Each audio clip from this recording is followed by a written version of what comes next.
Good evening, ladies and gentlemen. I am your host, Erica. I hope everyone has been having a good couple of weeks. We've been gone on hiatus. Was a little bit tired, and then give me just a second here. Let's go ahead and let's start introducing our and then our friend from down south, Stoner. Please say hello, Stoner. Hi, y'all. And then we will go ahead and we will introduce our good friend and resident Kanakistani, Dale. Please say hello, Dale. Bonjour. Okay, so what we are dealing with today are punishments and whether or not they fit the crime. I need to go ahead and find a video, which doesn't appear to be here, which is an issue. Keep it on.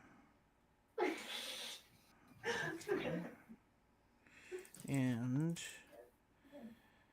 okay, so I guess we'll just have to try to play it from Twitter, since I can't really do much of anything to get the video now off of Twitter.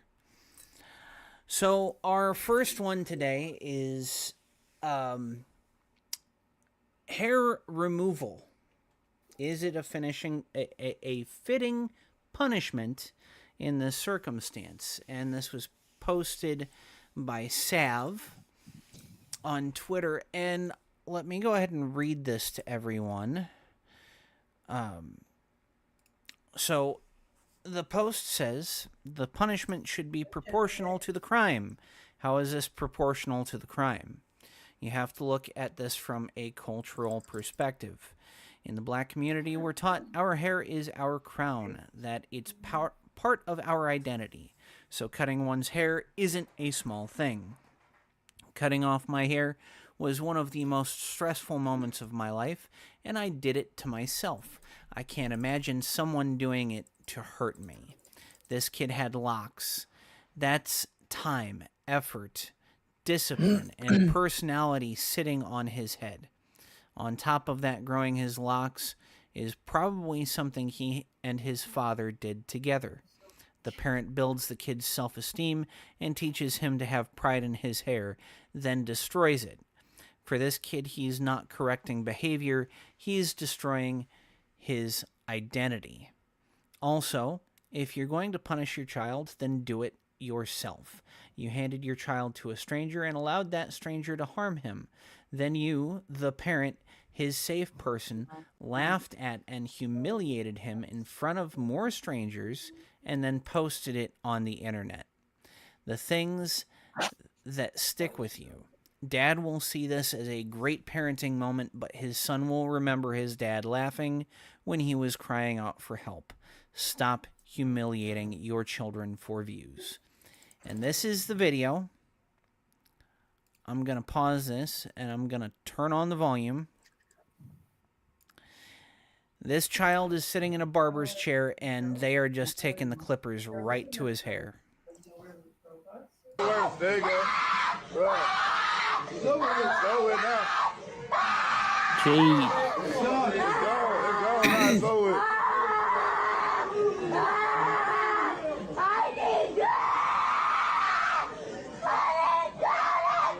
It's over now. Okay, so everyone here, the post is he disrespected his teacher, and this was his punishment.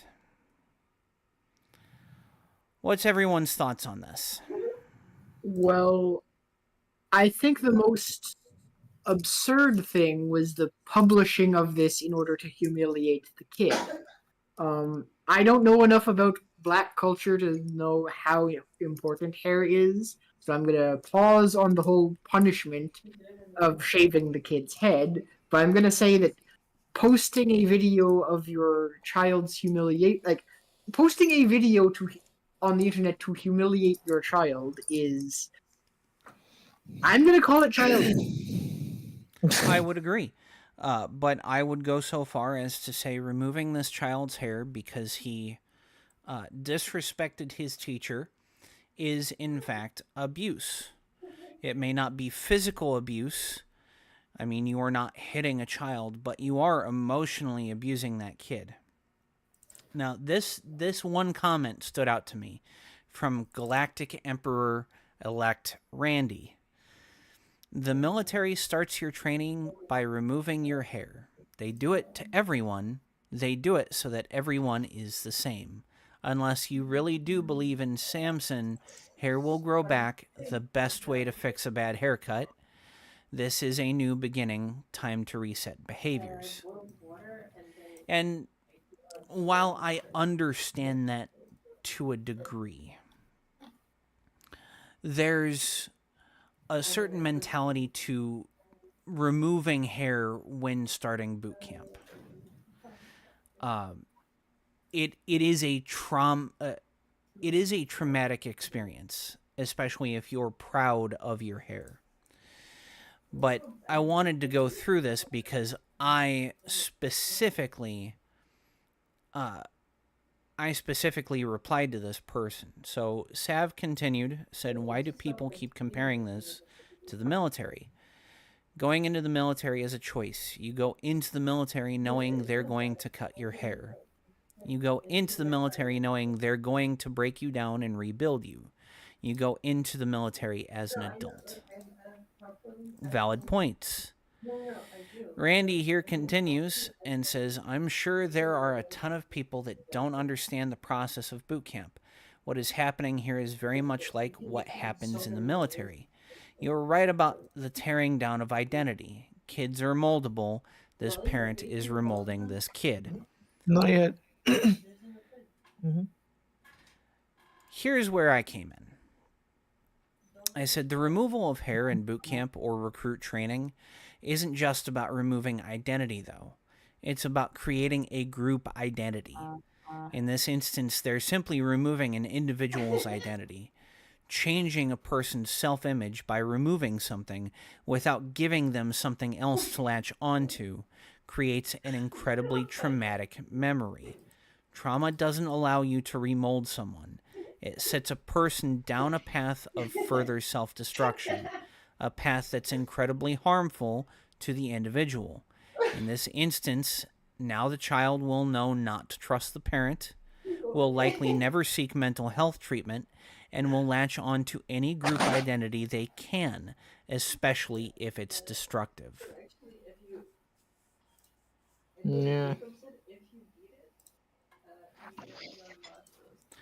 Thoughts? Well, I mean, any punishment one gives to their child would in some way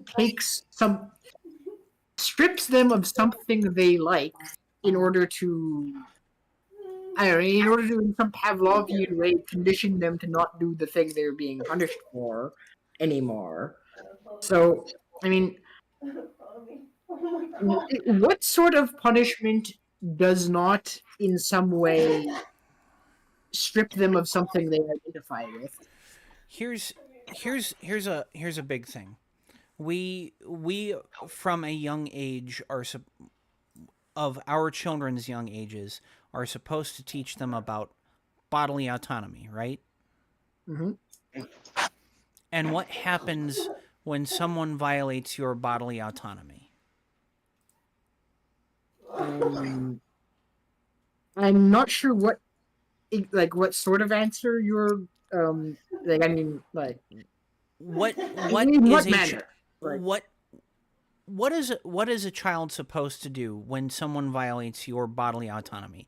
Hits you, defends you know, themselves. injures you, sexually assaults you. What are you supposed to do? You're defend supposed to yourself. be able to go to your parents and talk to them about it. Tell them Oh, what's going Bingo. on.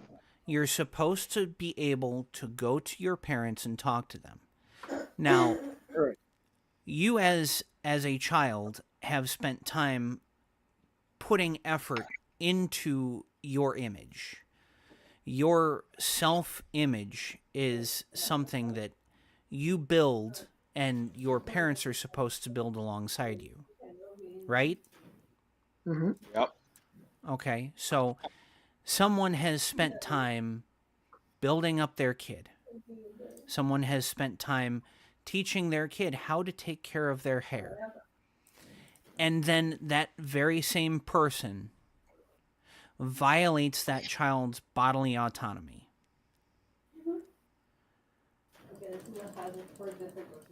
Is the Right. kid going to trust their parent now? I seriously doubt it. Bingo. Yeah. Now, yes, you should be punished for disrespecting your teacher. I completely agree with this. But you cannot in the process violate the bodily autonomy of that child, because it's going to create trauma. It's going to teach them that they don't actually have bodily autonomy. And it's really not going to teach the lesson that you're trying to teach, which is don't talk back to your teacher. We as a society have moved away from generally spanking our kids, because we understand, for the most part, it's a traumatic thing. It actually causes the child to fear the parent, not actually respect the parent. Wish my folks Right. had known that. This is the same thing. You're just not causing an injury physically. You're causing an injury emotionally and mentally, which cuts even deeper than a bruise in a Sure. lot of cases. But let's say that there's a situation where your kid is in need of punishment for doing something, and they say they have a video game that they really like to play and they spend a lot of time on, and they've put a lot of time and effort into this video game, Uh-huh. and so they identify, some of their self identity is as a player of this game. Wouldn't the same thing, like that same logic apply to, you can't take away that video, you can't punish them by taking away that video game? Is the video game part of their body? No, but Then no. every other part of that kind of apply. Like, they're still mentally and emotionally attached to it. They may be mentally and emotionally attached to it. However, we're talking about the basics of humanity. Bodily autonomy is, above all, the most important thing when it comes to being an individual. You may have built an identity in this alternate world, this video game on the computer or on a console, but that's not physically you, because you also have a physical identity that you have molded throughout the years, that your parents have helped you mold throughout the years. Your parents didn't do anything specifically when it came to the video game. They didn't integrate technology into your body. The most basic thing of humanity, the most basic understanding of physical, emotional, and mental health is all connected to the physical body. If you do something to the physical body, it's going to create a traumatic response. There may still be a traumatic response if someone has been extremely, extremely involved with something online. But hey, guess what? They can live without it, and they can, in fact, create a new self identity without having to go online. And Right, but I mean, you don't have to violate their bodily autonomy to do it. well, a violation of bodily autonomy would both, assuming it would both mean, for example, forcibly shaving their head. Would violating their bodily autonomy also mean preventing them from doing something that they want to do with their body, like say growing out their hair longer than you want it grown?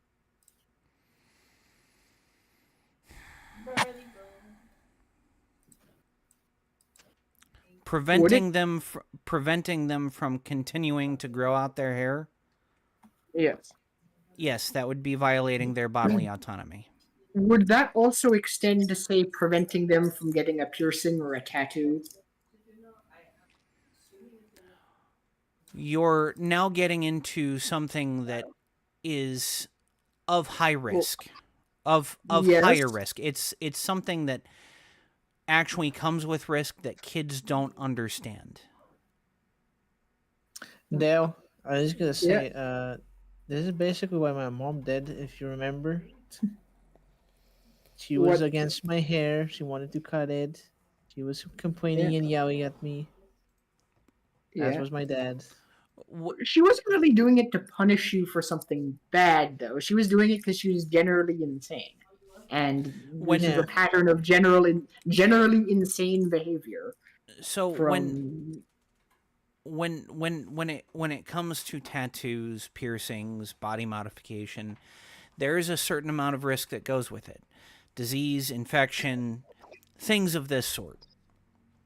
And parents do, on occasion, have their child's ears pierced, which I generally don't have an issue with once the child is aware enough to want their ears pierced. I had issues with piercing my daughter's ears, but we still had them done at a very young age, and I thought it was the wrong thing to do. Mhm. But when it comes to piercings, like piercing the earlobes, there's very low risk, and as long as the parent knows, I'm generally okay with it because the parent also knows how to take care of the piercing immediately after, during its healing process, things of that sort. Then you go on to tattoos.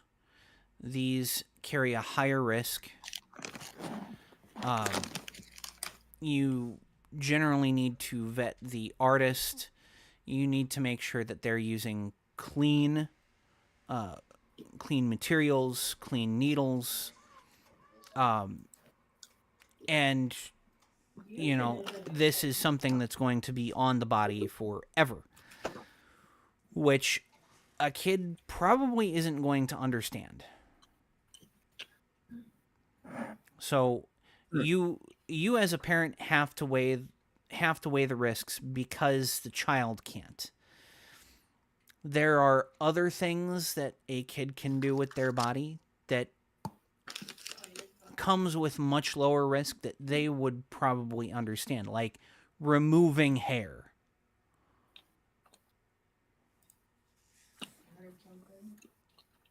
Right.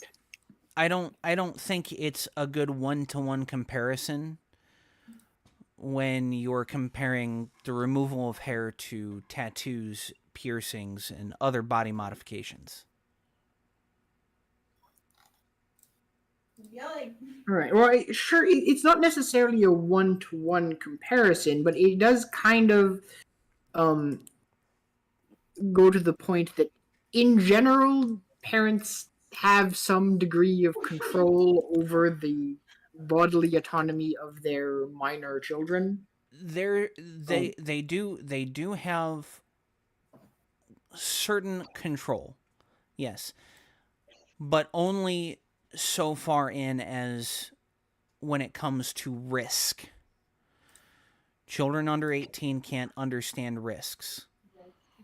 Removal and keeping of hair has very little risk involved. Maybe at the age of 2 or 3, it's okay. Once a kid is this age, 5 and up, not a chance. Well, I would like in general. I would say most kids, even 5 and up, still probably only go to the barber shop when their parents deem they should, and get haircuts that are deemed acceptable by the parent. Yes, Yeah. but this isn't a punishment generally. Sure. Generally, when a parent wants their kid to get a haircut, they say, "Hey, your hair is getting a little bit too shaggy. Let's go have your haircut." Right. And But generally, it's still the same action. It's just the intent is different. exactly. And if at that age, 5 and up, the kid says, "No, I really want to keep it." I know my parents would have thrown a fit about it, but most parents won't. In fact, most parents of my generation would probably say, "Okay, well, if you're going to grow your hair longer, let's teach you how to take care of it properly." Yeah, I don't want to fucking do it alone. All right. So it can wait. So you're in that instance, you're keeping the child's bodily autonomy intact. They get to make the choice whether their hair gets cut or not. The comparison that you had made is Because you will literally just like similar to the comparison that anti-gunners make about guns and licenses and cars and licenses. It's not a one-to-one comparison because one's a right, one isn't. All right.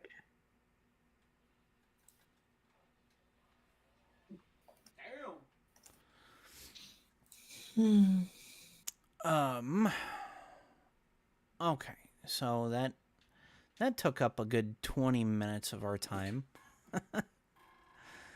That's not bad.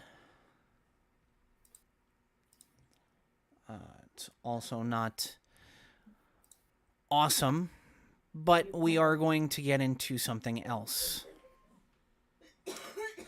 And I'm going to pause this video, rewind, and we've got this. Now, the next topic on the chopping block is a veteran in Vallejo, California. Marine, yeah, I know, Coda. Valley of the Hose. Valley of the Hose. That's literally what California would call it, Valley of the Hose.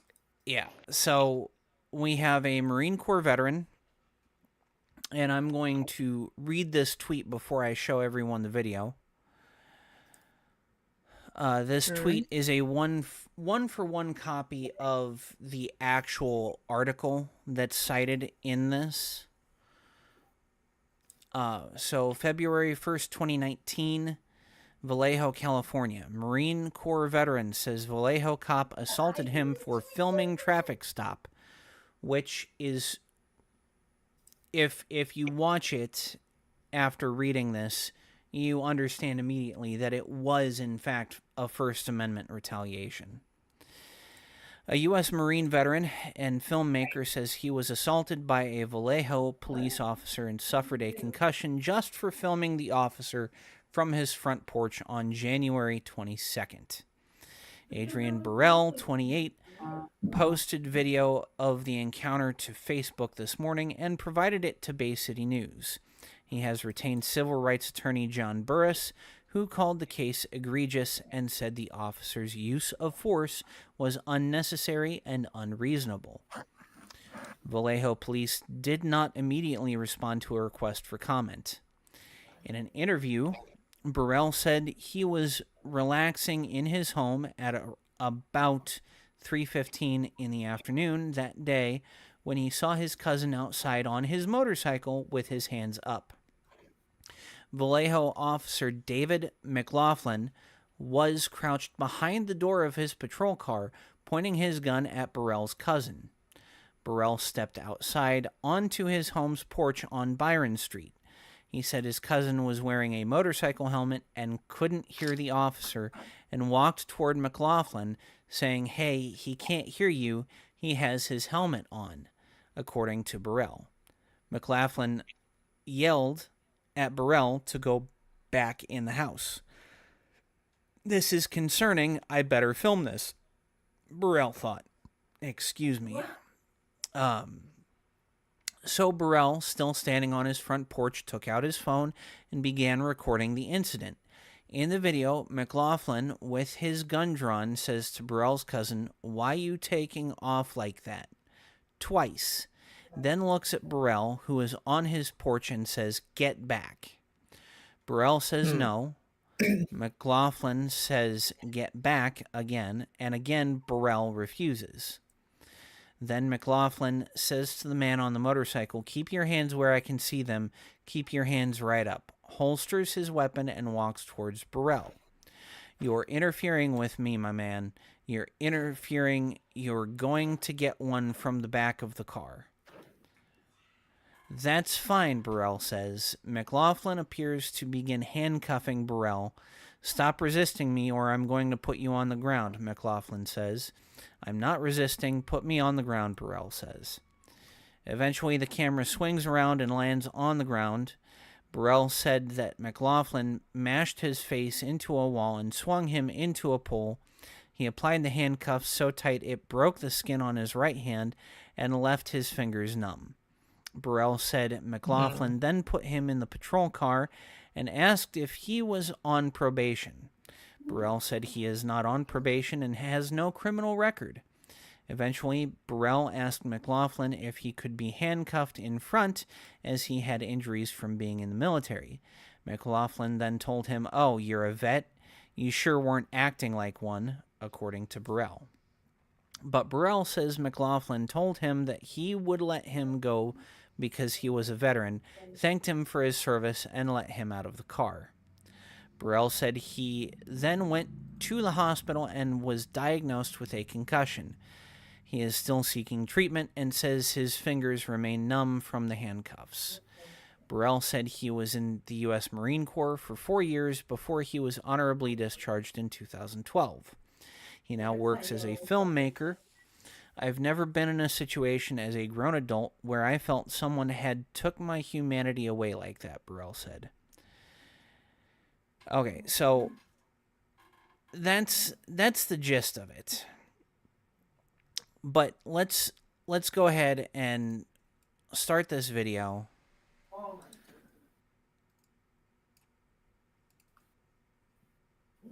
And see what happens here. Why are you taking off like that, man? Huh? Why are you taking off like that? Get back. No. Okay, so Taking off like that, man. the weapon is holstered, Why are you taking off like but that? Get back. in the article, they say the weapon was unholstered before the video started. All right. They also And- seem to say that he couldn't hear. Yeah, the because he's officer got his who- helmet on. But isn't he, at least from the video, isn't his helmet up? So wouldn't that mean His he could visor hear? is up. There's a huge difference.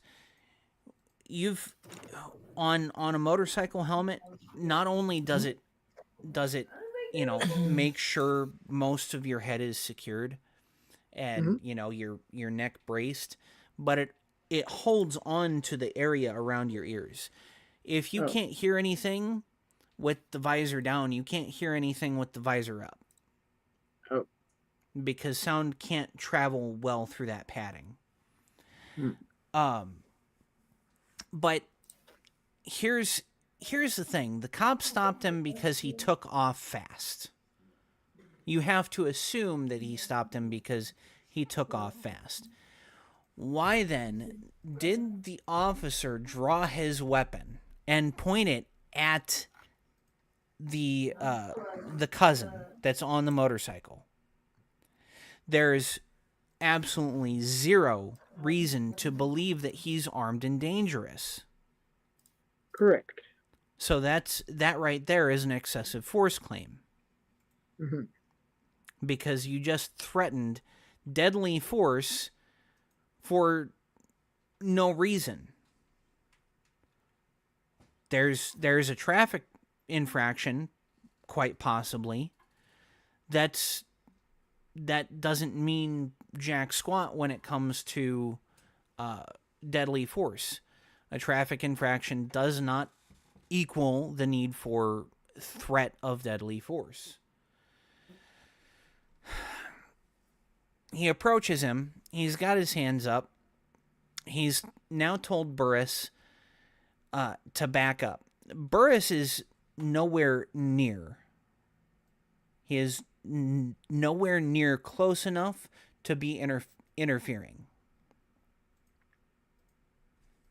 Or Burrell is nowhere near close enough to be interfering. Keep your hands where you can see him. Keep your hands right up. Okay, so the weapon was still drawn as he approached the guy on the motorcycle. Interfering with me, my man? You're interfering, so you're gonna go punch in the back of the car. That's fine. Okay. Dude, stop. Okay, so now we move to the interference claim. He had his weapon drawn. It was still drawn when he started approaching Burrell. One, if you're interfering and you have someone continue to keep their hands up, it's because you believe they're a danger. If they're a danger, you do not turn your back to them to go arrest someone else. You put cuffs on them first and then deal with the person that is quote-unquote interfering. He didn't do that. He immediately went to handcuff Burrell. I'm not resisting you. I'm not resisting you. Put me on the ground then. If you keep fighting me, I will. I'm not fighting you. Stop fighting, you're gonna go on the ground.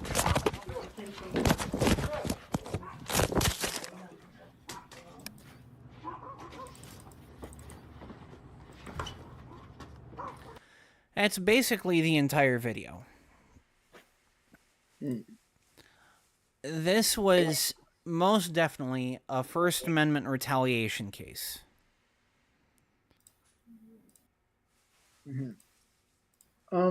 This was in 2019. Do we know the outcome of this case? Let's see. Let me check.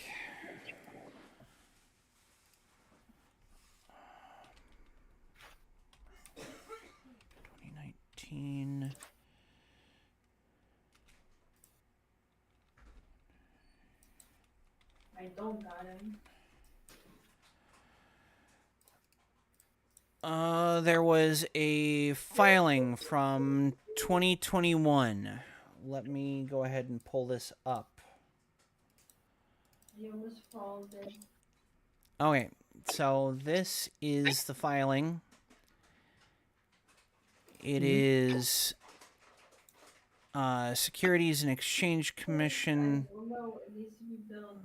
I think this is Joshua Burrell. Why would this have anything to do with the SEC? This isn't the right one. It just needs to. Like, what are you doing? How are you? What?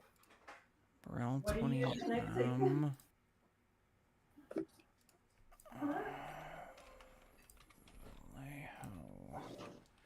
California. Okay, so here's another one. This is from 2020. This is a court filing from 2020. His enemies in front of you, sir. Hold on. Okay, so this is an opinion. I feel like a plug. Adrian Burrell, an individual, and Michael Walton, an individual, plaintiffs versus City of Vallejo, a municipal corporation. Andrew Badeau, in his official capacity as chief of police. David McLaughlin, individually and in his official capacity as police officer for the City of Vallejo, and does 1 through 50 individually in their official capacities as police officers for the City of Vallejo, jointly and severally defendants. The order: defendants, City of Vallejo, Chief of Police, and Officer David McLaughlin, move to dismiss or strike paragraphs 29A through J, M, O, Q, and U in plaintiff's First Amended complaint. By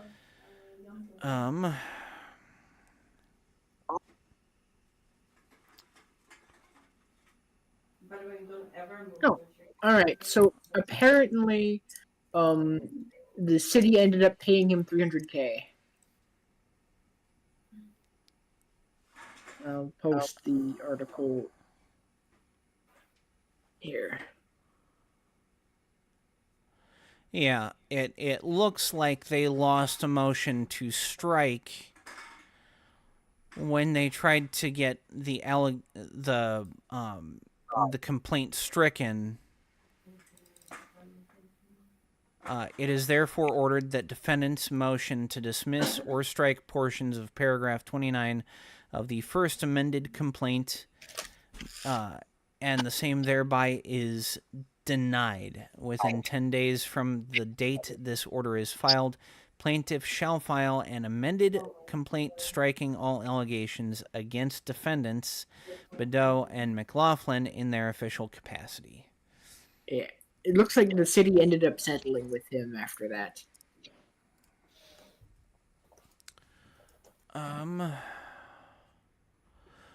Okay, yeah.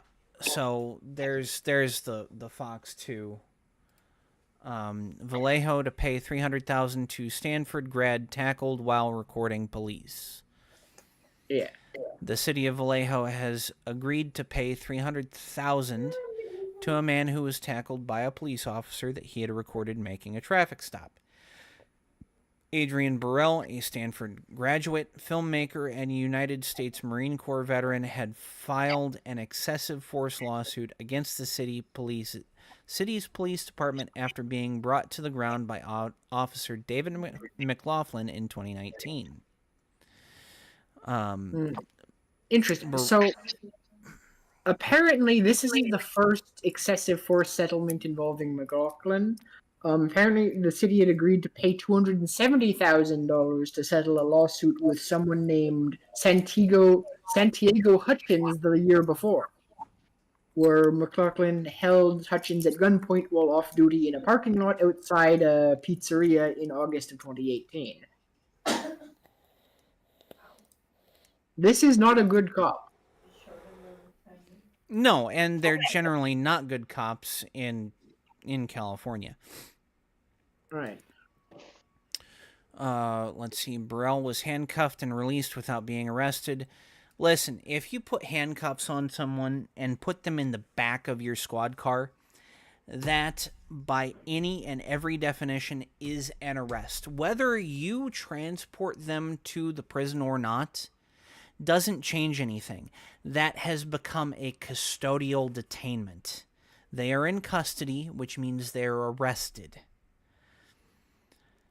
If they can't move their arms to protect themselves, you, as a police officer, have, at that point, become responsible for their bodily safety. We've talked before about how police don't have a responsibility to keep people safe. Mm-hmm.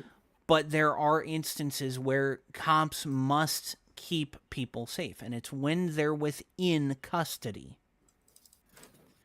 If they have handcuffs and cannot protect themselves, you are in a custodial detainment, and as a police officer, you are quite literally responsible via rulings from the Supreme Court and several laws throughout the country to make sure that they are safe. Mm-hmm. Let's see. No amount of money can give back what was taken from me during this violent assault, nor during the dehumanizing, patronizing, and disrespectful litigation process, Burrell said in a statement. Stanford recently invited Burrell back as their 2022 Institute for Diversity in the Arts visiting artist. McLaughlin has been a Vallejo police officer since 2014 and was previously in the Oakland Police Department. Yeah. I wonder why he transferred. Well, and Oakland is bad as it is. McLaughlin has previously been sued for alleged civil rights violations. In 2014, he was named in a suit alleging that he and another officer pulled over Frederick Cooley without cause, held him at gunpoint, and searched his car. The complaint alleges they falsified a police report saying that Cooley was in possession of a controlled substance, but the Solano County District Attorney's Office later abandoned those charges. The civil case was dismissed after Cooley died. Oh, Jesus. McLaughlin has also been involved in 2 shootings since joining Vallejo Police. He and Officer Matt Kamada fired on a suspect who was allegedly driving at them before crashing into a parked car on August 31st, 2016. No one was injured. On August 2nd, 2017, Kamada and McLaughlin were 2 of 5 officers who shot and killed Jeffrey Barboa after a pursuit into Richmond. Police rammed Barboa's car to disable it. Barboa got out of the car with a machete and the officers shot him. His death was later ruled to be a suicide. Damn. Okay, so here's a big thing. We've talked about proportionality of force before. We've talked about in a self-defense scenario. I'll pose this question again. You've got a man standing, 10 yards away from you. He's got a knife. And then you've got a man standing 7 yards away from you. He's got a gun. You've got a gun. Who do you shoot first? Gun. The guy with Wrong. the knife. Knife. You always shoot the guy with the knife. The fuck?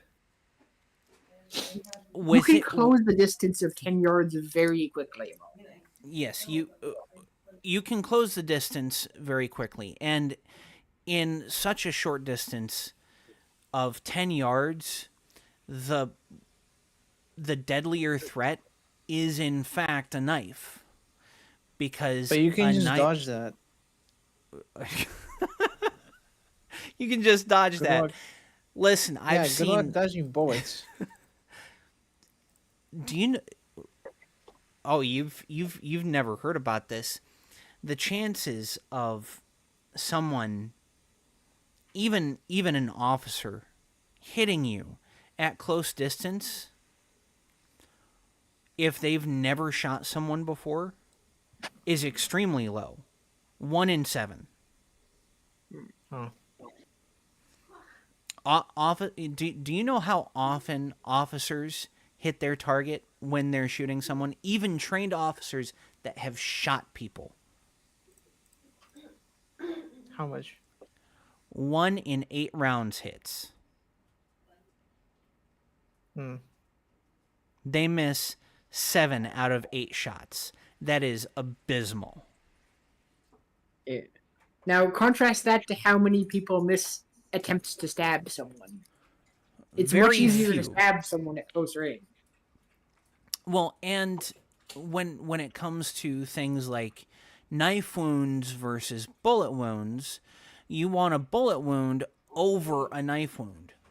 A Yeah. knife wound is more likely to sever an artery. Mm-hmm.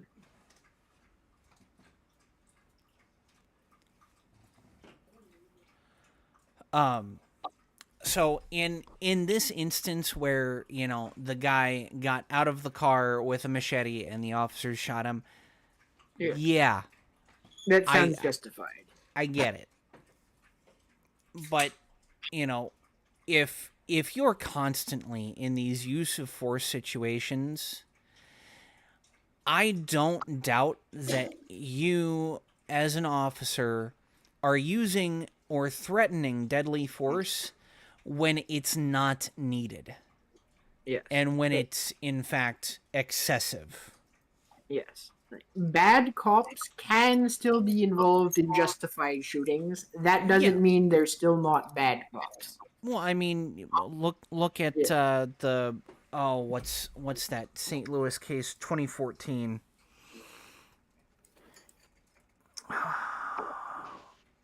It wasn't Brown, was it? I don't think it was Brown. No, Michael Brown was Ferguson, I believe. Yeah, Missouri. that's St. Louis. Yeah. So it was Okay, Michael Brown. Yeah, Michael Brown, the cop that shot Michael Brown.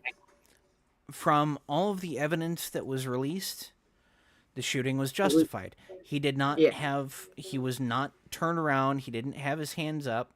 He was didn't actively say hands up, don't shoot. He actively was grabbing for the officer's gun at close range. Officer was a piece of shit. Officer, the city of Ferguson had paid out several claims for excessive force on the officer. Officer was fucking racist as all get out. Still made the right move in this one instance. A broken clock is still right twice a day. Broken cock. Clock. CLOCK. I know. Go to bed. Don't get us banned, Molly. Dirty, dirty mind. Indeed. Hashtag Mollytism. Also agreed. No. Hashtag wise and swindler, as Dale would say. Yes. Okay, so before we go anywhere else with this, we were supposed to start today's episode out with a short review of me and Coda's date night last night. We went and saw the new Demon Slayer movie, and I was so extremely close to passing out about 10 minutes before the movie ended because I had been up for 23 and a half hours. But I got through it. Coda, do you want to give us your thoughts on the movie? Do you want She me to mute my died. mic? No, I'm right here. I've just been relatively quiet because you guys gotta remember we're literally within touching distance. But the new Demon Slayer movie was. Do not expect the peak of hype. If you're gonna expect the peak of hype, you're gonna be very, very disappointed because that's not what the movie is for. The movie is purely to, one, make people like Erica freaking blubber and cry again because freaking seeing the recap of what Nezuko freaking goes through and everything. And then it proceeds with little tiny details that are slightly different to what you guys remember, and then it proceeds on. But it's just such a nice filler. Do such beautiful artwork. The freaking scenes are just still so beautiful, and they're reminiscing how everything is now coming to a head, and it's a good build-up. I appreciate the build-up. They didn't go crazy. They left the fans cranky for more. It's good. It's so good. And the experience in the theater with reclining chairs, oh god, that was freaking tempting to just sleep to it, but Nezuko was adorable, and then Tengen's brides were all booba'd out, so. And then, of course, The theater has Inosuke, and then fucking Zenitsu lost his shit. That's all I have to say. the theater had reclining chairs. Pretty Yeah. impressive. So we've, I have not seen a movie in a theater since 2014, November of 2014. For me and my brother's birthday, my brother and his wife took me and my ex to see Interstellar. And at that point in time, movie theaters were movie theaters. You had individual seats, and you had, a cup holder on either side of each seat. And then if you were in a group, the person in the middle would be holding the bucket of popcorn. Each person would have their drink in their cup holder, and everyone would reach to that center person holding the bucket and grab popcorn. Things have changed, especially since COVID, because now fewer people are going to the theaters. They need something to keep people coming to the theaters. This same theater that I had gone to in 2014 is the theater we went to last night. They have redesigned the entire theater. They've put in reclining, heated seats.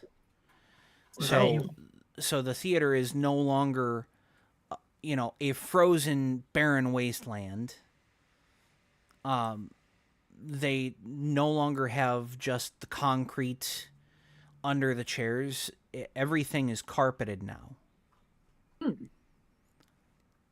And there are fewer seats in a theater.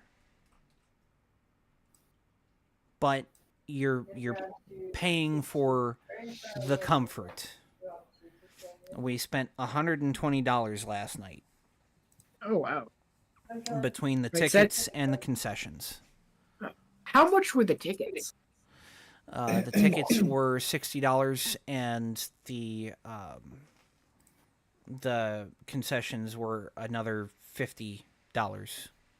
Okay, Wait. $110.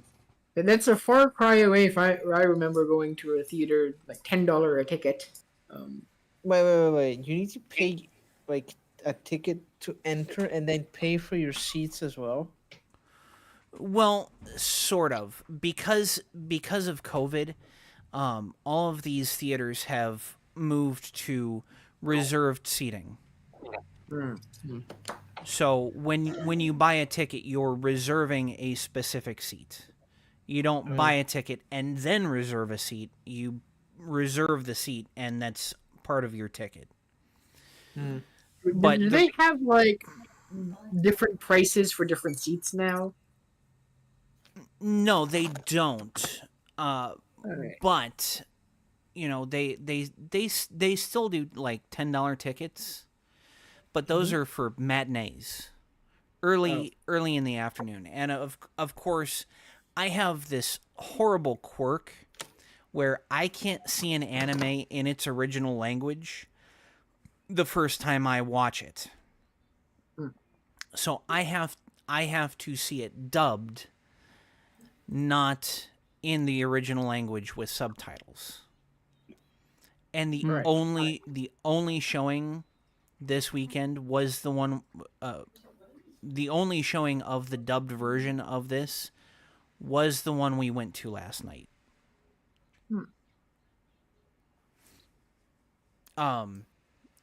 I am willing to give spoilers, but two things need to happen. I need everyone here to agree to it, and two, if Stoner agrees to it, Z needs to jump off of watching this and listening to us if I'm going to give spoilers. Do you care, Z? She's busy playing her video game right now. Okay. Who wants spoilers?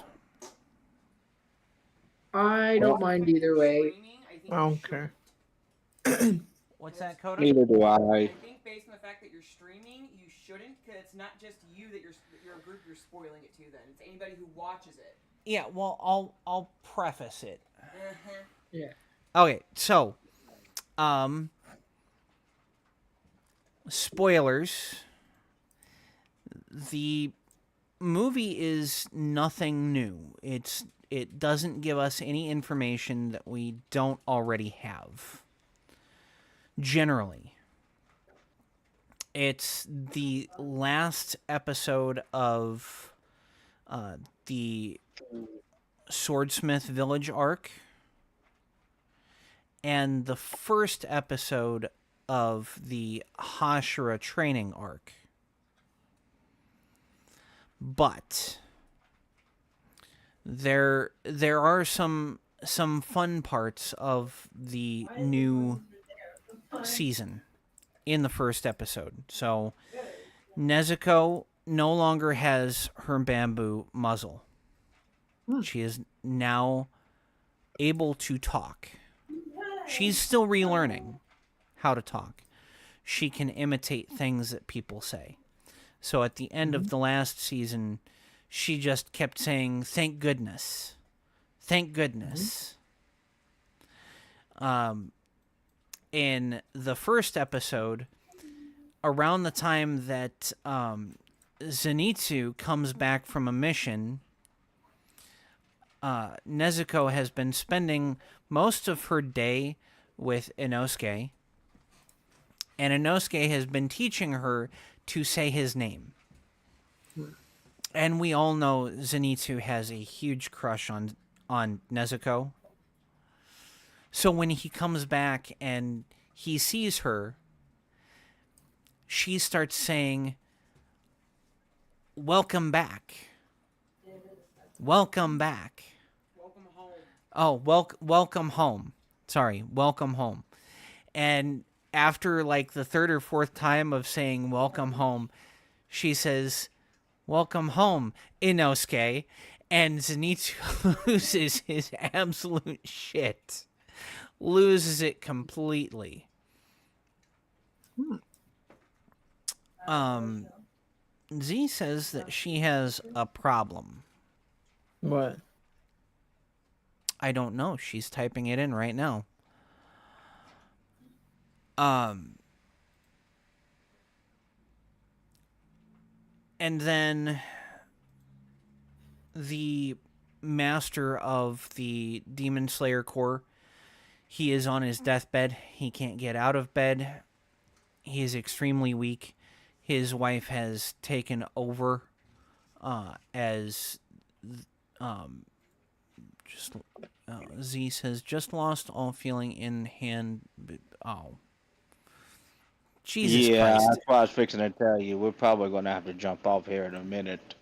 But if Okay, that feeling doesn't come back, okay, that's fine. Just keep us informed. So,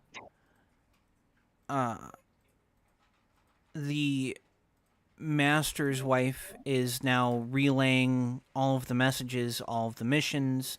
She's basically become the head of the Demon Slayer Corps, and she is communicating directly with the Hashira in the Demon Slayer Corps.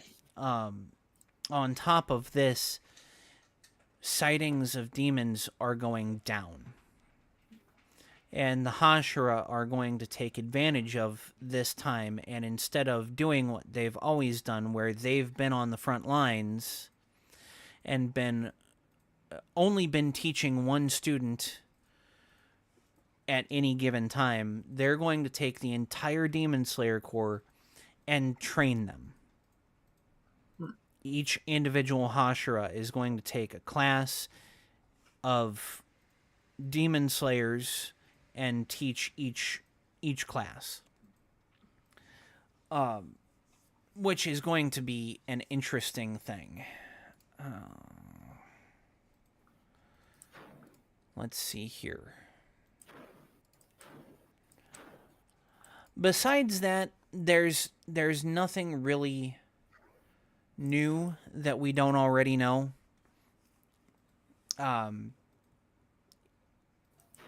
Oh yes, and Lady Tamayo. Oh my god, it's pushed me so far away. We remember Lady Tamayo, right? Yes. Okay. Lady Tamayo has been invited to the Demon Slayer mansion by the Master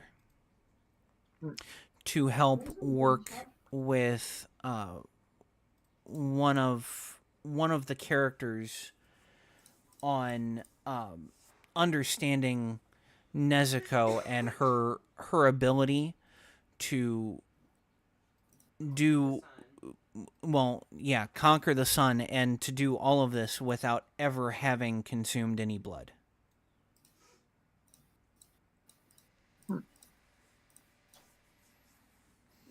But that's pretty much where everything ended. The way that happens was what kept me from falling asleep, because right as the crow landed on Lady Tamayo's window, Coda yelled and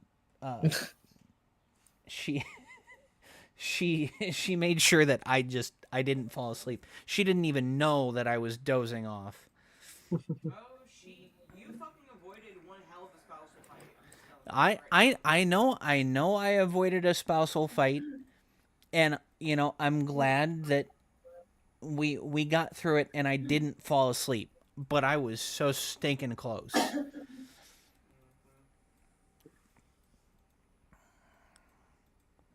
Overall, what would you rate the movie out of 10?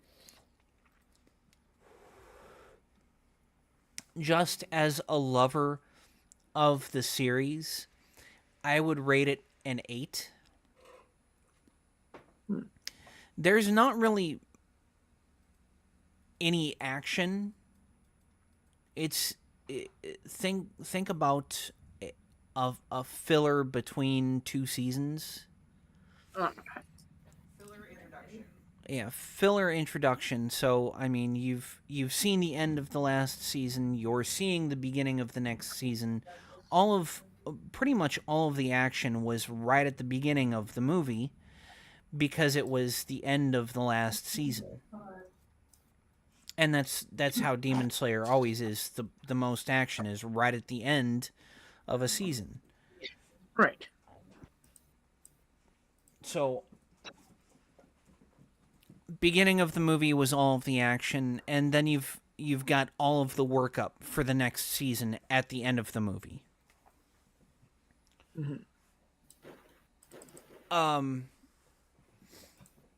Which isn't traditionally how movies go. What I am the reason why I give it an 8 is because even though we know we now have the first episode of the next season of Demon Slayer, we now know what happens at the beginning of that season. We're not getting to see very much of what happened in between the time that Tanjiro and Nezuko left the Swordsmith village and the time that they arrived at the Butterfly Mansion. I would have liked, instead of them rolling the credits for the next episode, to just have some animated filler in between. Even if it's just illustrating them getting taken by the Kakashi to the Butterfly Mansion.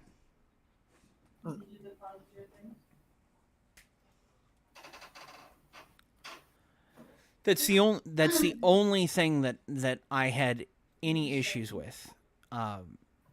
It's like they quite literally just put the 2 episodes right next to each other and let them play all the way through.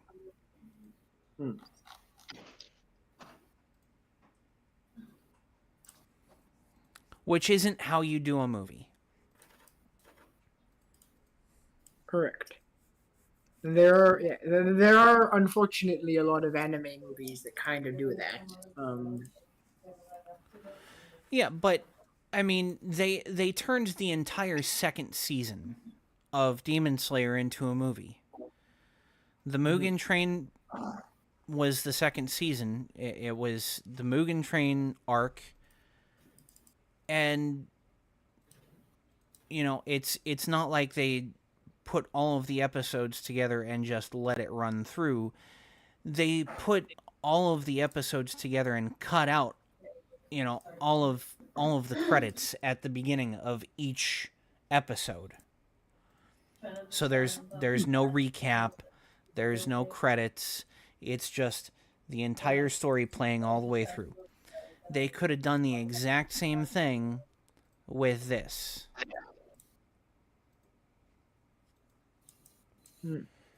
But even then, the Mugen Train movie cut out the first episode of the Mugen Train episode arc.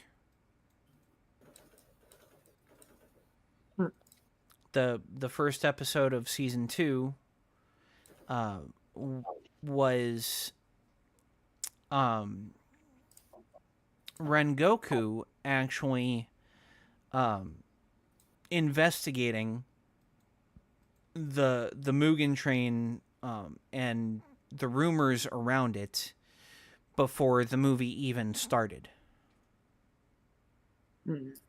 Because where the movie starts, where most people have picked up, is Tanjiro, Inosuke, and Zenitsu jumping onto the train after almost getting arrested for carrying swords. And Rengoku, by that point, is already on the train. But that's the second episode of the arc. It's also the end of the first season.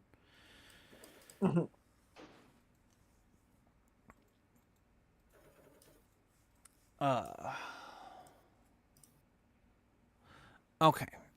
So we've got about 40 minutes left in this. Do we really want to talk about Nex? Cuz this there is so much that we don't know about this. Sure. Assuming we decided not to talk about next, do we have additional thing to talk about? Well, let me take a look at the discussions channel in the server. We have your your proposals of Masad Ayub never talk to the police, which that's pretty much self-explanatory. Never fucking talk to the police. Well, the stance he took was actually not never talk to the police, which is why I thought it would be an interesting discussion. It was specifically relating to in the case of shootings, and that you should probably give a quote brief statement rather than just not talking to the police at all. Here's the problem, and I get where Masad Ayub comes from, and I get that he's a lawyer. But here's the problem. He's a lawyer. He's especially a defense attorney. He deals with police on a consistent basis. He knows how to talk to them. He knows how to phrase the things he says. The average everyday individual does not interact with police on a daily basis. They are going to be nervous. They're going to let things slip. And so a simple, short, brief, and succinct statement isn't going to occur.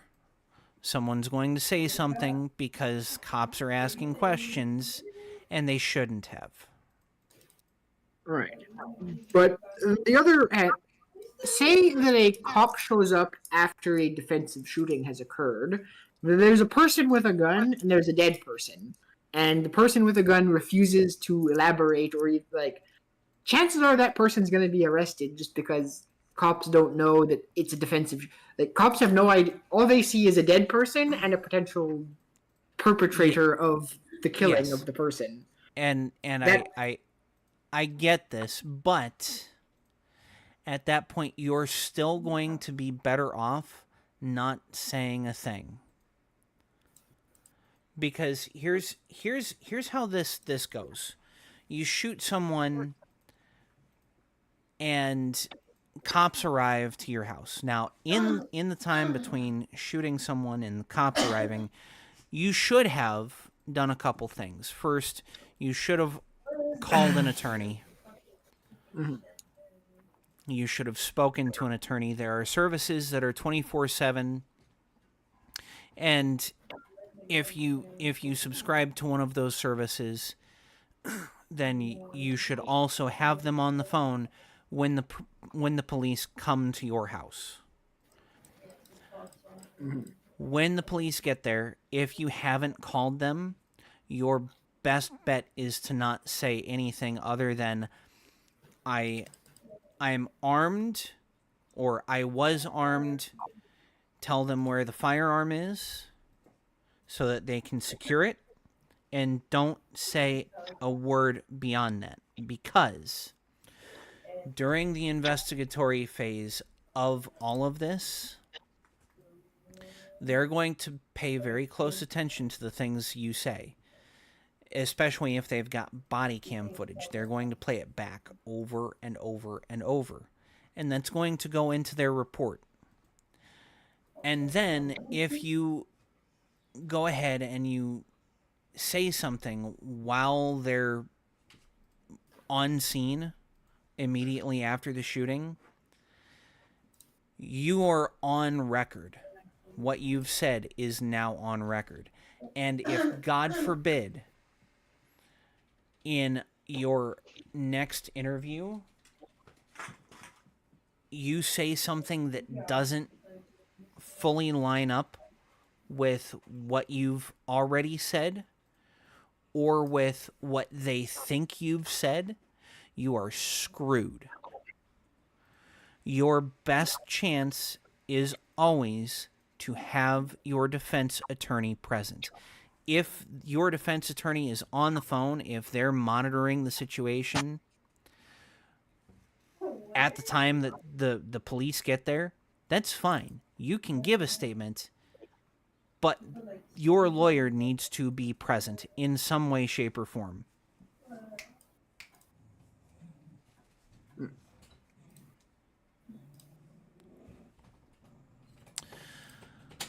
Okay, so... well, actually, we can talk about so since Go ahead. Since this is a episode about fitting punishments, if you scroll up a bit more, I think I posted this a few weeks ago on one of the days that we unfortunately had to cancel. There is a video I had talking about what may or may not be a fitting punishment for car thief. For what? For people who break into people's cars to steal things. Okay, when was that posted? It was posted on the 6th of February in the discussion channel.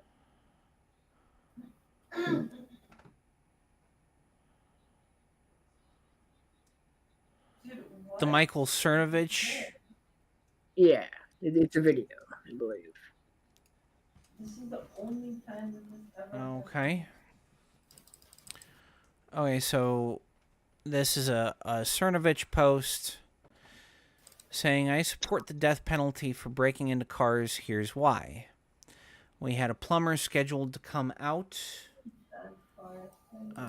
Let me go ahead and put this up. We had a plumber scheduled to come out. His car was broken into, dashboard destroyed. Now we have flooding, which we can pump out, but that's a day of work missed for most. Plumber lost 2 or 3 days of work. At the margins, this is a financial catastrophe.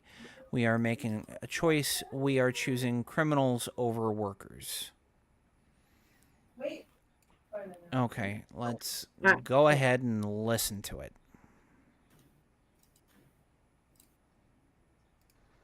I support the death penalty for breaking into cars and tearing off catalytic converters, and that's not clickbait, and here's why. We had a plumber scheduled to come out because there's some massive flooding happening, and we need... Okay, I'm stopping him right there, because that's a bunch of bullshit. Proportional force. Right.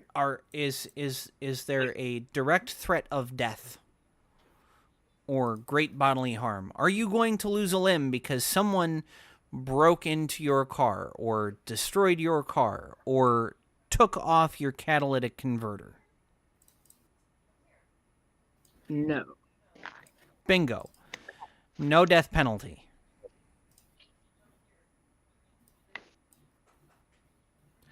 I get being frustrated. I really do. It's a very frustrating thing, but listen. Catalytic converters in and of themselves are ridiculous things mandated by the EPA that do absolutely nothing. Right. In fact, catalytic converters, as of recently, cause more damage to an engine than straight exhaust systems. You get worse mileage without a catalytic converter, but what happens if the catalytic converter gets clogged? Or even worse, what if the pre-catalytic converter gets clogged? You're causing gas backup, exhaust backup in the exhaust header.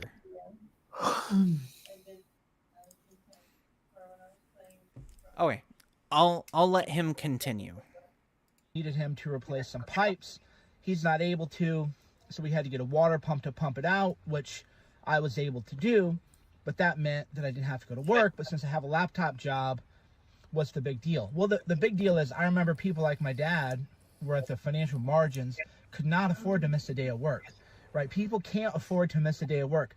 That creates a whole load of downstream problems. How are you going to pay your rent? How are you going to pay your mortgage? How are you going to buy your groceries? Let's talk about the plumber. His car was broken into, dashboard was torn up. He's going to miss 2 or 3 days of work. He's self-employed. That means no money. 2 or 3 days. That means his bills get pushed back. Why? So some drug addict working for the cartels could steal? That's the choice we're making. That's the choice we're making. I used to think it was barbaric, the Code of Hammurabi, and you'd read about Saudi Arabia decapitating criminals, and you would think, how barbaric. And I realize now why they do it, because you either execute criminals for property crimes, which, by the way, would end the crimes overnight because they would get the point. So we either execute them or you just let people suffer, because what happened to me today is a minor inconvenience. Honestly, whatever.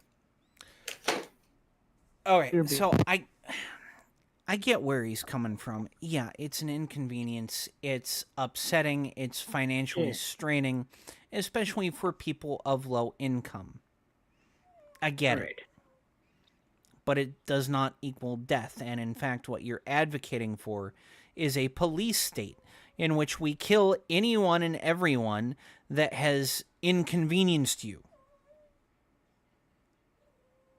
Right. Well, I think he's not necessarily saying for him. His broader point is more like he's pretty rich, right? So missing a few days of work and spending thousands of dollars on fixing this problem yourself, not a big deal. But for a lot of people, and a lot of these people who may actually suffer these crimes, it may be financially ruinous, right? It may mean the difference between paying your rent and being homeless, I right? I I It may, and I while completely get that. I don't personally think the death penalty may be the answer. I certainly think we may a lot harsher punishment than the ones being Noah, dealt out may be the answer you for didn't these make this people wrong. doing these things. You didn't. It tastes like water and it's over salted. Why is it so salty? Molly is tasting something salty. Yeah. No, I get it. I get that it's inconvenient. I know that it can ruin a family. I know. We had our basement flood Oh, when I was a kid I several can't believe times. it's so fucking salty. But the simple fact that I am muting Molly for a moment, just Right. to me. Um, but the simple fact of the matter is, when it comes to whether or not the force of death is justifiable, we have to take into account what crimes do we have on the books? What is a crime? Because now that Cernovich wants to move to property crimes, you're not just killing people who have killed others. You're killing people who are now smoking marijuana. You are now killing people who are stealing groceries from a grocery store. You are now killing people who haven't directly harmed you. Indirect, yes, because you're taking food out of the supply chain. You're you're smoking weed and you're not providing to society. You're Right. I'm not talking about you. But the simple fact of the matter is most of the crimes on the books are just inconveniences to general society. That's all they are. Erica, Yeah. do you think that just all these riots, flash mobs, and everything we've had over the past few years, that's just radicalized some people to a certain point to where they would welcome a police state with open arms?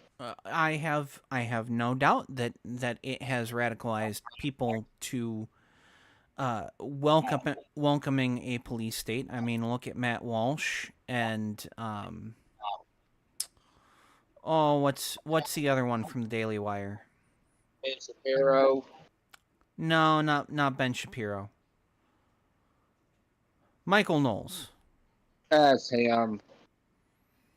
Matt Walsh and Michael Knowles. I mean, Matt Walsh has already advocated for this very same exact thing.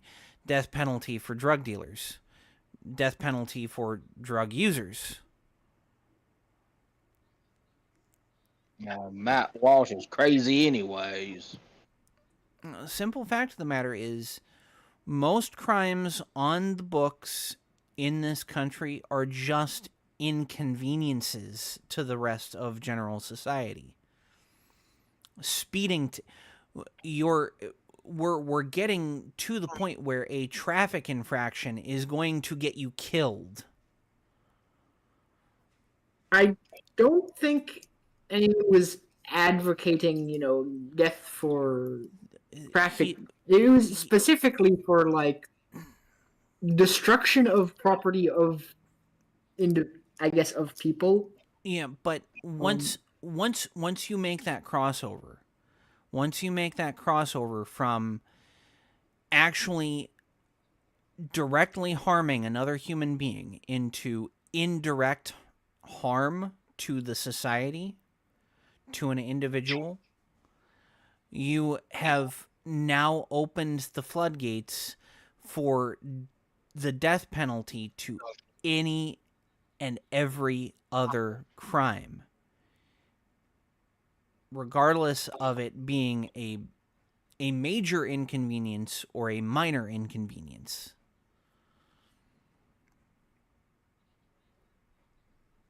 Right. And as I said at the near the beginning of, I'm not necessarily pro death penalty for this stuff, but I would argue that I think there need to be significantly harsher penalties for people who, say, for example, break into your car and steal your shit. More so, I would say, if we're going to continue to advocate for the government to be around, how about the government just do its fucking job? Because there are already severe penalties for crimes like these. Right. If But a lot of them aren't being enforced. Yeah, I know a lot of them aren't being enforced. So how about the government does its fucking job? There's only two ways to go on this. Either get rid of the government and start enforcing your own property rights, Yes. or make the government become a police state and start killing everyone.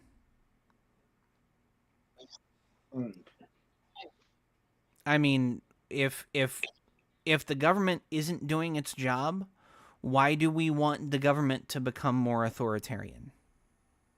Right. Oh, I Yep. would say that the only answer to that would be because if I try to take it if I try to deal with it myself, I'm probably going to be punished.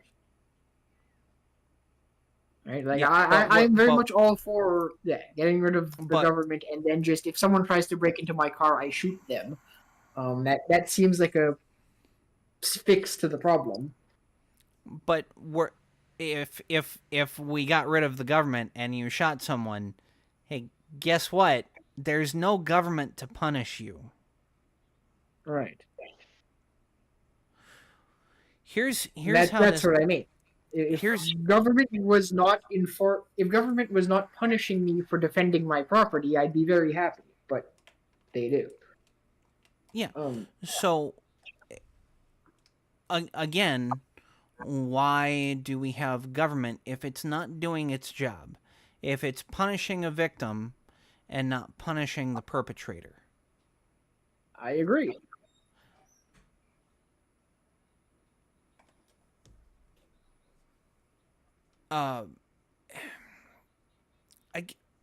I really do feel for Cernovich, and I feel for anyone that gets inconvenienced for people breaking into cars, but death penalty just doesn't fucking work for me. It really opens up that floodgate for the government to kill anyone they want for any reason. How about something like, as in the video, Cernovich even mentions the Code of Hammurabi. What about just chopping off the car thief's hand? They're still alive, but they're maimed. Because we have laws against it. Right. Yeah, I get it. Cause bodily harm, but part of the idea of a punishment, if you're not going to kill someone, is to rehabilitate them. We were talking about that with the hair. Right. Part of the idea of punishing someone is to correct behavior. Yes. If you take someone's hand, yes, you're correcting their behavior, but now they're even less useful to society. True, but another part of punishing, especially when it comes not to children, but adult, like when it comes to punishing adults, is to what's the word? It's to keep other people from doing the same thing. Right? If you chop off someone's hand, then that's gonna scare a bunch of people who may otherwise want to break into your car and steal your shit from doing so because they don't want their hand chopped off. Yeah. Right? Or It's to negatively incentivize that behavior. Right? Or, we for can example, in like Thailand, where you're found with like, where if you like stick gum somewhere, they beat the shit out of you with a cane. or Mm-hmm. we can actually make the punishment fit the crime. In the case of breaking into the car, hey, you broke into someone's car, you stole something, guess what? We're going to, I don't know, seize your car and your property, throw you in jail, and force you to work on this person's property until such time that you have repaid them for the damage you've caused. Right. That might be more fitting. Cutting someone's hand off, hey, you're not useful to society at all. You're not going to repay the debt, and they're still inconvenienced. The idea of a punishment fitting the crime is to repay not only your debt to the government, but your debt to the person that you've caused harm to. Right. If you can't repay someone because, hey, I've had my hand cut off, well, Mm-hmm. I guess they're shit out of luck. Um, sorry to interrupt. Did you unmute Molly? No, I did not because she Oh. was talking. I needed. Oh, sorry. So just Okay. for the record, Erica couldn't hear you, but the rest of us could. Okay. Oh, Now yeah. Molly is unmuted. Yeah, I was saying like, okay, what if instead of cutting off the arm, you castrate them, but so they will be useful later on after the fucking deed is done, you know? The Turn them into sentence. eunuchs. I mean, yeah, kind of eunuchs. That Well, way you're not disabling them. I would still argue that they've now become less useful when it comes to society because with causing any sort of bodily damage, you're creating some sort of disability. In the instance of removing a person's genitals, there's high risk of infection. There's, you know, they've now lost any and all ability to produce their own hormones, which means they're going to become slower, more lethargic.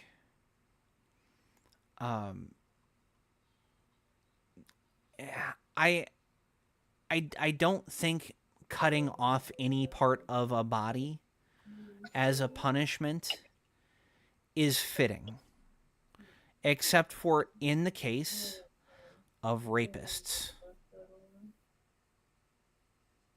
Actually, let's do Jill first. But in such a case, rapists don't deserve to live. How about if said person cut off a body part, the same body part of another of their victim? Like, I say, mean, criminal chops off your hand, and then punishment is their hand gets chopped off as a result. Did they cause bodily harm? Did they cause great bodily harm? As I say, they chopped off your hand. Yes, Yeah. I understand this. I want you to answer my question. Did they cause great bodily harm? I would say yes. Okay, then they don't deserve to live. Fair enough. So it's not just they kill. If they cause someone great bodily harm, then the death Yes. penalty is okay. This is the entire idea behind self-defense. You Right. only use deadly force when you are facing a threat of death or great bodily harm. having a body part removed, that's great bodily harm. That's maiming a person. You don't deserve to live. Right. If I can take your life because you have cut off my arm, hey, guess what? I'm gonna do it. Fair enough. Erica, Yes. before we go, I got one question I want to ask you. Totally off topic, but it's still a question I want to ask you. Yes. Why does the Navy have summer and winter dress uniforms instead of just one dress uniform to use year round? Ease of access for orgies. Oh Jesus. Okay, which dress uniform are you talking about? Are we talking about service dress uniforms, blue dress uniforms, dining dress uniforms? We're talking about how in the summertime they wear the white uniforms, and then in the wintertime they wear the That's not dark how that. colored ones. That's not how that goes. You have your dress whites. You have your service uniforms. And I think they also have dress blues in the Navy. I don't know if they do. I know they're not like Marine Corps dress blues. But each individual uniform, so your service uniform, your dress whites, your dress blues, they have different levels. So I'm looking for a picture so to in try to. in so be I can't speak specifically for the Navy. I can speak on the Marine Corps, and Marine Corps tradition follows very closely to Navy tradition because we were conceived by the Navy. When it comes to dress uniforms, be it service, dress blues, each I forgot to type in officer. each of these uniforms have seasonal versions of them. So in the service uniforms, you have your service alphas, you have your service bravos, and you have your service deltas.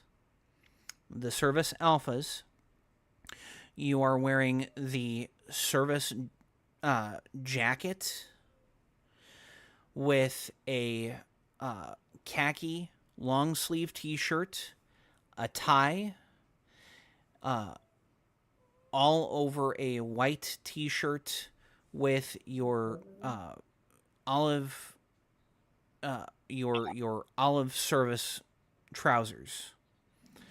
You're wearing a belt with the head of the belt being lined up with the gig line. And then you've got your black socks and you've got your coriframs.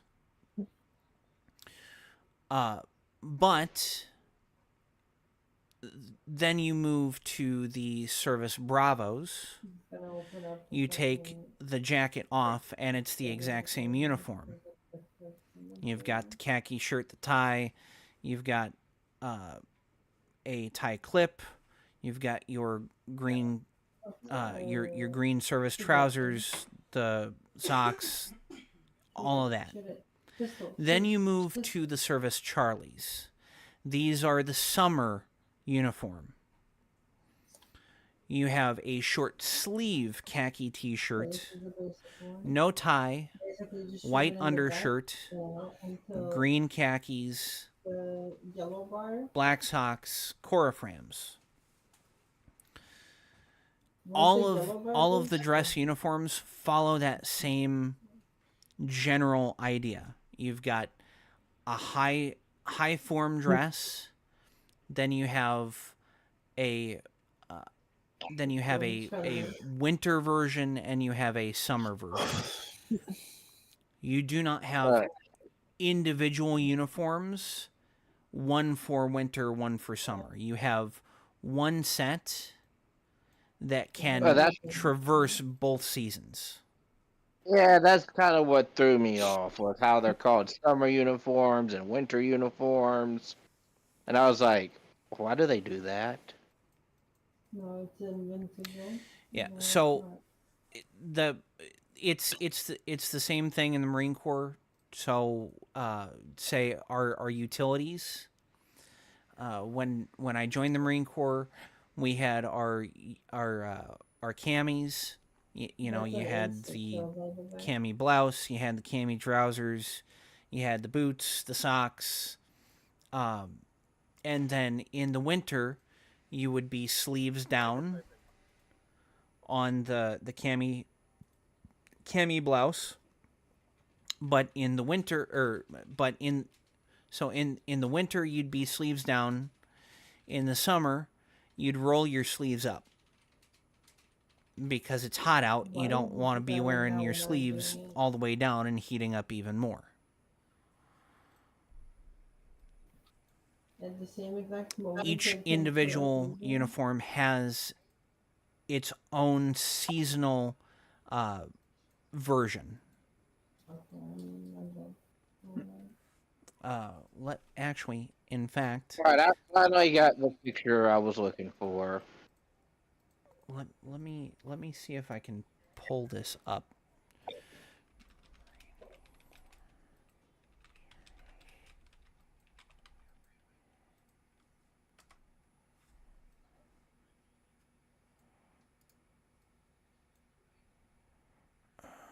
Let's see, visit. All right, these is what I was talking about. Sending them now. Okay. While you're doing that, I'm going to show this. Okay, so this That's is one the out of Marine two Corps times service uniform. four different Uh, times in this. the guy wearing the jacket, that is your service alphas. On the right hand side, the guy with the long sleeve khaki shirt, that is the service bravos. And all the way on the far left, those are the service charlies. The service alphas are used for generally just when you're checking in to a unit or checking out of a unit. The service bravos are your winter outfit, your winter service outfit, which most of the time you don't wear them other than say you're getting NJP'd or you're serving on a court-martial jury or you're being court-martialed.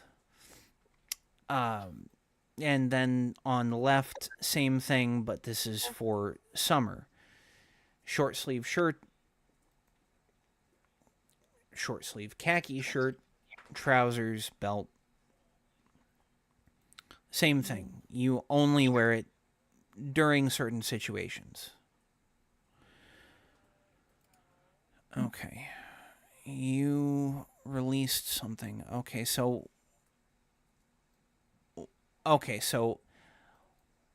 that's one is the dress whites.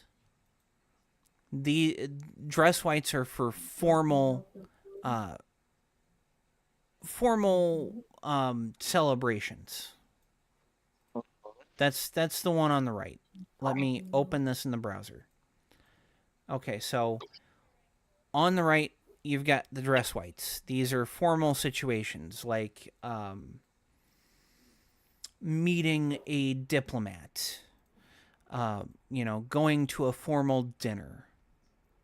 On the left-hand side, this is a service uniform. This is meant for, people who work in an office. This is for everyday work situations. And you still have to be in a informal attire of some sort. But it's not for celebration. One's for work, one's for play.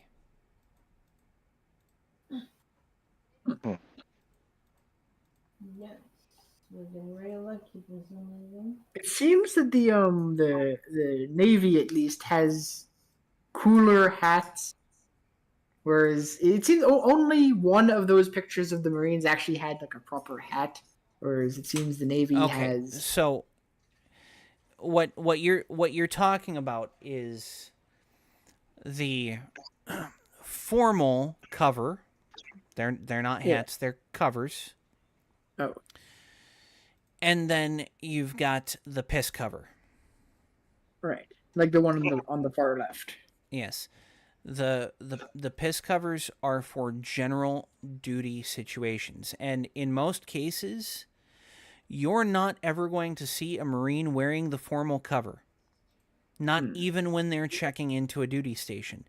The piss cover is used pretty much all the time exclusively across all genders and all uniforms when it comes to the service uniform.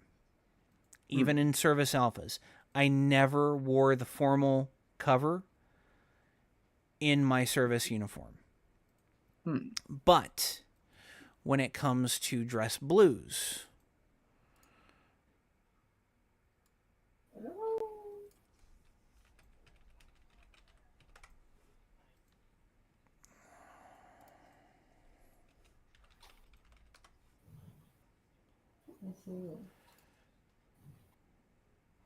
I want to show you my favorite Marine Corps uniform.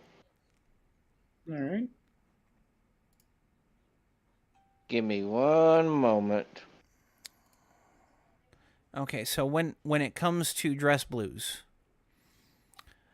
there are 4 different uniforms. They only show 3 in this picture, but on the far left, black dude, he's wearing the dress blue alphas, which are the formal cover. Ribbons on the right if there's no assigned medal, medals on the left. Then you go to the center picture. This woman is wearing the dress blue Bravos, which is ribbons and shooting badge on the left, formal cover.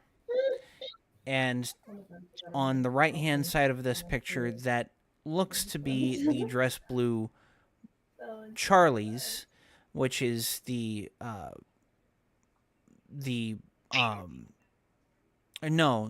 this is the dress blue Deltas. This is the summer version of the informal dress blues. Do the this is Alphas, something. Bravos, Charlies, and Delta, is that like a rank thing, or is that just No, this is just version of the uniform.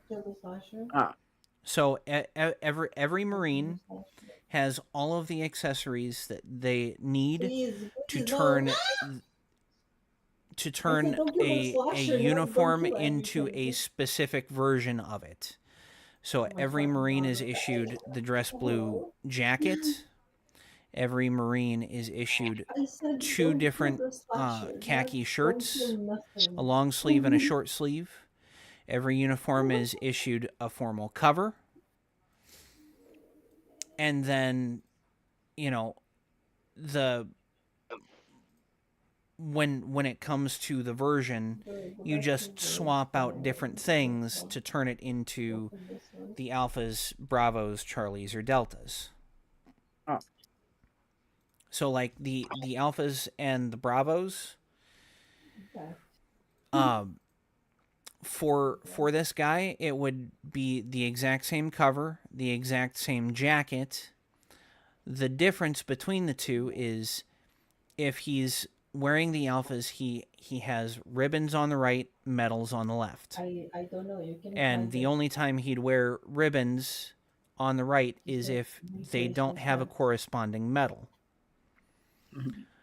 If he was in dress blue Bravos, instead of wearing medals, his entire ribbon stack would move to where his medals are, and then he'd be wearing a shooting badge, his rifle qualification badge.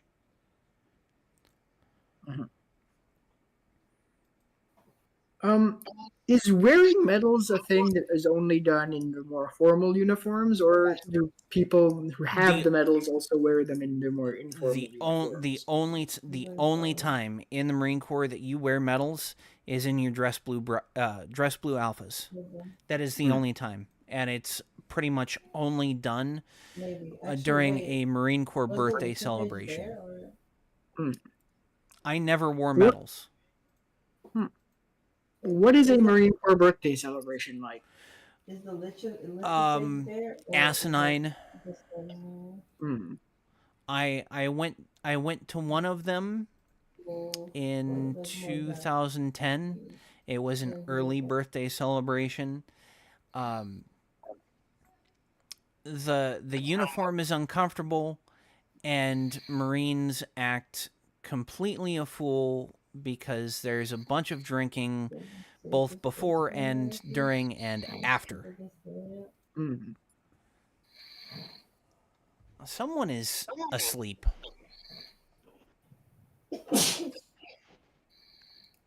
I hear snoring. I mean, find them I on think the it's coming from Molly. Molly, Yes, are it you is. asleep?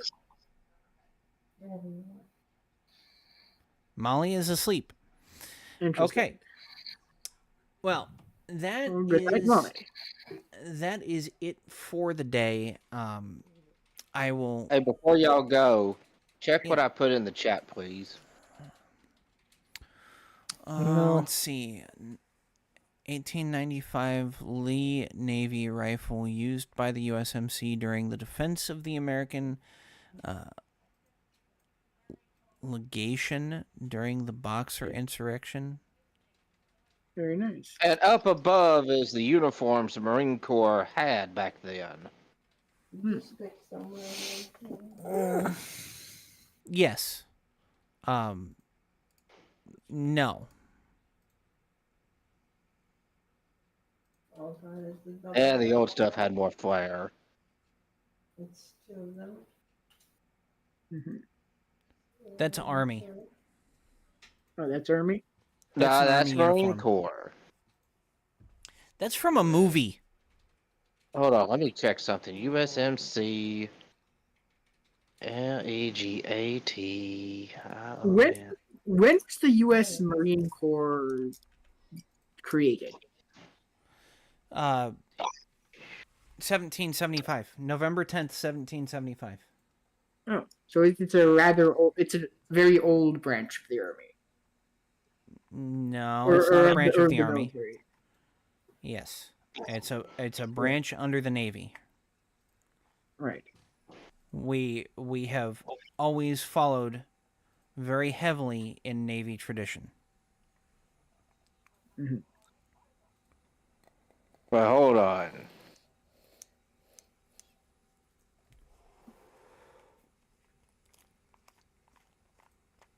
Oh god.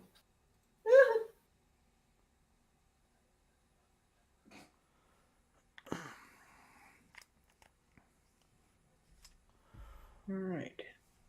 Uh, They will they will always do this where they like Are you shave their still nose. there, Molly? All right. Yes, Molly is still AFK. okay. We are now at Why 7 o'clock, they gotta and we have schedule to and shut this choose down. it? So everyone, I would like you to say goodnight to Stoner. Say goodnight, Stoner.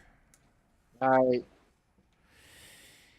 And then we will say goodnight to Dale, our resident Kanakistani from the Soviet state of Kanakistan. Say goodnight, Dale. Good night, ladies and gentlemen, and it's been a pleasure as always, and I hope to see you all next time. And Coda had already dipped out. And Molly, of course, is AFK. So, with that, we will go ahead and play our music and say goodnight to everyone. I'm glad everyone could see this and say hello. We will see you all next weekend. Thank you and good night.